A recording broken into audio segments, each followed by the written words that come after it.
So you have the power to travel through time, but the catch is you can only travel back to 2014 and you have to bring back 5 Hero Factory sets with you to the present day. Well, which 5 sets are you picking? Well, let's talk about the most underrated wave of Hero Factory sets, Invasion from Below, and I'll pick my top 5 favorites that I'd take back with me to the present day. The first set, the number 5 spot, it goes to Jaw Beast vs Stormer. Okay, so this may be a small set, but hot dang, it slaps. In a set that retailed for $10 US. Yeah, that's right, $10. You got 3 wonderful and incredible and super helpful Invasion from Below spike pieces. You know, the brilliant large ones. You also got some of these lovely trans light blue small CCBS bone pieces, some medium azure hand sockets, some purple spikes, a purple Invasion from Below head, as well as the jaw piece that goes below it. Those kaiju heads are fantastic. And then lots of great bone pieces and armor pieces. Boy, everything in this set is so good, and it's so cheap.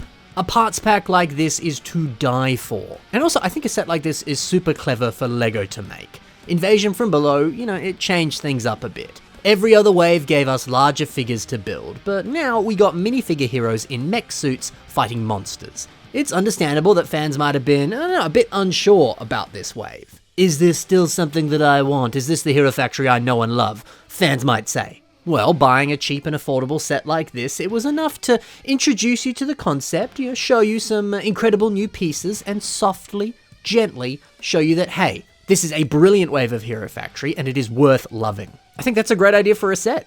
Making it affordable and easy to get, and giving you a nice little sampler platter before diving into the main course. Well, that's what I assume LEGO's marketing strategy was with this set. I don't know what they were thinking, but it certainly seems that way. It's enough to get you hooked. Couple that with the fact that the set is brilliant and a fun little build, it's perfect. Perfect. Everything, down to the last minute detail. Up next in the number 4 spot, it's an oldie, but it's a goodie, it's Rocker Stealth Machine. Now look, Invasion from Below, I think it's a theme that if it came out today, people would freak out and love every second of it. But I understand the criticism that, you know, Hero Factory was always about heroes fighting villains. But then Invasion from Below, it was suddenly about mechs versus kaiju. Is that too drastic of a change? I think some people think it was. Yeah, maybe this should have been its own separate theme and not been related to Hero Factory whatsoever. Maybe people disliked it because it felt too much like system brick-built LEGO sets, and not so much like constructible action figures. But you know what, it's easy to forget about all of that criticism and just fall in love with this theme when you see a sleek, stealthy mech like this. And it's our boy Rocker, the golden boy, the cool hero with the sick color scheme. And, you know, like many other sets, he's fighting those small little jumper beasts, and then he puts them up in that big canister prison on the back of this mech. It's such a simple concept, but man, it's really fun to play with. And heck, there's so much room to play in just one set. You know, your standard hero, you just got the hero. If you wanted him to fight something, you had to buy another set. But with this set alone, you've got a little bug to fight with, you can imprison him in the back, he can get out, crawl around, mess up your day. There's so much room for play, and it's just the one set. I really like that. To me, this was one of the best and coolest looking mechs of all of the heroes. It's an amazing set. Well, I say that, but the number 3 spot, it is another hero mech, which is something very special. And I think it easily beats Rocker's mech. It's the Evo XL Machine. Getting a mech that's huge like this, oh, baby, it's beautiful. A sturdy, bulky powerhouse like this, it's pretty easy to fall in love with. And the amount of awesome play features that were packed into this, flick fire missiles on the shoulders, a Zamisphere launcher blaster on the hand. You could even remove the cockpit. And the waist has this awesome swivel gear mechanism. It's brilliant. And actually, the construction of this gear mechanism on the torso, it's so cool. It was such a strong and well-built design, and it was so satisfying to play with. This set just ruled. Oh, and shout out to Evo as a minifigure. I loved that we got all of the heroes as minifigures, especially with their cool printed tile data pads. They're awesome. I know some people weren't fans of those minifigures, but as a fan of both System and Bionicle, this was like a dream come true for me. I'm telling you, man, Invasion from Below was so good. Now for a set that could honestly take that number 1 spot, it was very close, but it just came in here at number 2. It goes to the mind-blowingly awesome set, Splitter Beast. Okay, so Splitter Beast looks just brilliant normally. A 2-headed kaiju, what's not to love?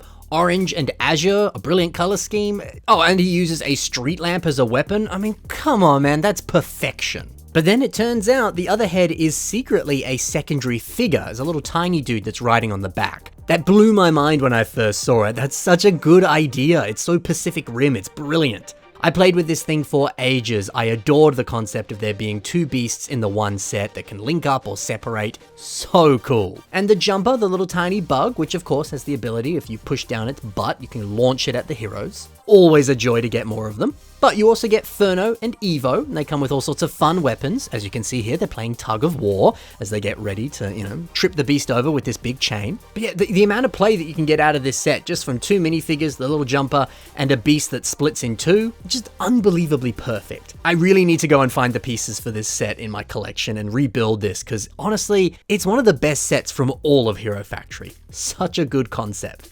Okay, well with that, let's move over into some honorable mentions and then we'll get to the number one spot. Yes, there is something that I think is better than Splitter Beast. It's tough competition, but it just manages to beat it. Anyway, the first honorable mention. It goes to Evo Walker. This was the first Invasion from Below set that I bought, and it helped sell the theme for me. Evo riding in a pretty decent, small enough little walker. I thought that was great. I was so hungry after building this set to go out and buy the next kaiju set or the next mech. The joy that this set gave me when I realized we were basically getting Exoforce meets Hero Factory, I was so ready. So yeah, just a lot of good memories of playing with this set and allowing this set to get me hyped for future sets too. We also got Flyer Beast. Now look at this incredible color scheme. Azure, yellow, and black. It's beautiful. And then you get Breeze with a chain as she uses it to like strangle the beast and control them. Awesome. You get great parts, great colors, and it's a great build as well. Also, check out this shot here of the beast here in the actual Hero Factory show.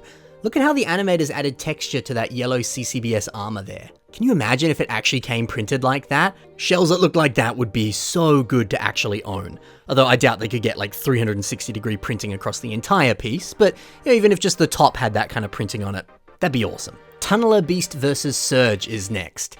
I mean, we can just stop right here, hey? I mean, it has Surge in it, so thus it's a perfect set. Well, what made it better is the fact that Surge came as a minifigure with a minifigure helmet version of his mask. Now I could easily build a minifigure version of myself mock. It was so exciting when this came out and I was able to do that. Minifigure Surge is the best. Anyway, I love this set for the same reasons I love Jaw Beast vs. Stormer as a set. Great pieces in such a low price point set, and I think it's another wonderful sampler set to whet your appetite and introduce you to all the other great sets in this theme. All you gotta do is buy this cheap set and it's gonna hook you to get the rest of them. Crystal Beast is next, and I love this because it almost feels like a shiny Pokemon to me. It's cool because of its unique coloration. This one is like translucent and all the other ones, well, they've had solid colors. To me, there's a level of mystery to that. Why is there a crystallized, shiny looking beast? Is this some sort of mythical beast of legend that was prophesized to bring the death of Hero Factory? I mean, the theme got discontinued later, maybe it was. It's almost like the Crystal Onyx in the Pokemon anime. Why does it look like that? The mystery of it's just so much fun. I don't know if there's some, story reason behind the creature looking this way, or it's just a subspecies of beast that look crystal-like and it's actually nothing interesting at all, it's just how they look. But to me, the mystery of that made this so cool, and it made it quite exciting to buy and then build this set. Also, those Quasar Spike pieces with a lime marbled coloration instead of red, gorgeous. The final honorable mention now goes to Surge and Rocker Combat Machine. One of the biggest sets of the wave, and it does look really awesome. And Rocker and Surge teaming up together? I'm sold. Now, as big and impressive as this set was, it didn't really grab me as much as the other sets. I think I'd personally just prefer like humanoid style mechs instead of a quadrupedal mech like this. But hey, the fact that sections of this separate and fly off, and just the sheer size of it, it really is cool. And it has Surge in it, so it's a great set. Okay, but the number one set, the first one I'm picking up when I travel back to 2014, well, it's one that I still don't actually own today, and I really, really want it. It's set number 44029. If you know your set numbers, you're like, oh my god, it's that one. It is Queen Beast versus Furno, Evo, and Stormer. That's a really long title. Why did they have to list every single hero? Anyway, I love this set so much. It's a set that actually gives you a queen. It gives you a leader to command all of this evil army of monsters. You gotta love a big bad evil character that's behind everything. Now, I remember with a LEGO theme I also used to collect back in the day, Mars Mission. I remember being disappointed because we never got an alien leader minifigure. We got the normal aliens, and then we got the alien commanders, but they were in multiple sets. They were like a class of alien, not an actual leader. But I really wanted one. I wanted to play with my Mars mission sets and have them go on a mission to take down the guy in charge so that they could end this alien attack. But we never really got that. So, had no one to command the alien armies. It was a little disappointing, but Mars mission was a cool theme, so it made up for it. Well, thankfully, in Hero Factory, this set made playing way more fun because you had someone to command the kaiju, the heroes could go on a mission, defeat the Queen Beast, thus ending the invasion and cancelling the apocalypse. Villain bad guy leaders, they're just essential for playing, at least to me. Or at least when I was a kid anyway. So look, I'm glad this set existed for that specific purpose. And also, the Queen Beast, she looks awesome. Heaps of azure pieces, a blue version of that egg pod, cool gold crown on her head and a little goatee almost as well. And we even get some cool gold invasion from below big spike pieces. Great parts pack and a really awesome spider-like design. Speaking of spider-like designs, you also get one of the cutest and best hero mechs, this fun little spider drone thing that Evo is piloting. I always thought this looked awesome and I really wanted to play with it. One day. But yeah, the fact that you get a villain beast versus a hero mech, I love a 2-pack. The two of them in the one set there, perfect for play. And heck, you even get a small army of heroes to fight the evil queen. Hours of play in this one set. How brilliant is that? So yeah, there you go. Those are my favorite Invasion from Below sets. What a good theme. And hey, now we've counted down my favorites of every single wave of Hero Factory. Heck yeah. Maybe we'll have to go back and do some fun like offshoot themes of Hero Factory, like the best sets to buy for pieces, something like that. But of course, stay tuned for more of these style of videos, but with Bionicle themes and other, construction themes that existed in the past as well. But thanks for watching, guys. Which of these sets would you pick out yourself if you traveled back to 2014? I'd love to hear your thoughts in the comments below. Thanks for watching, happy building, and bye for now.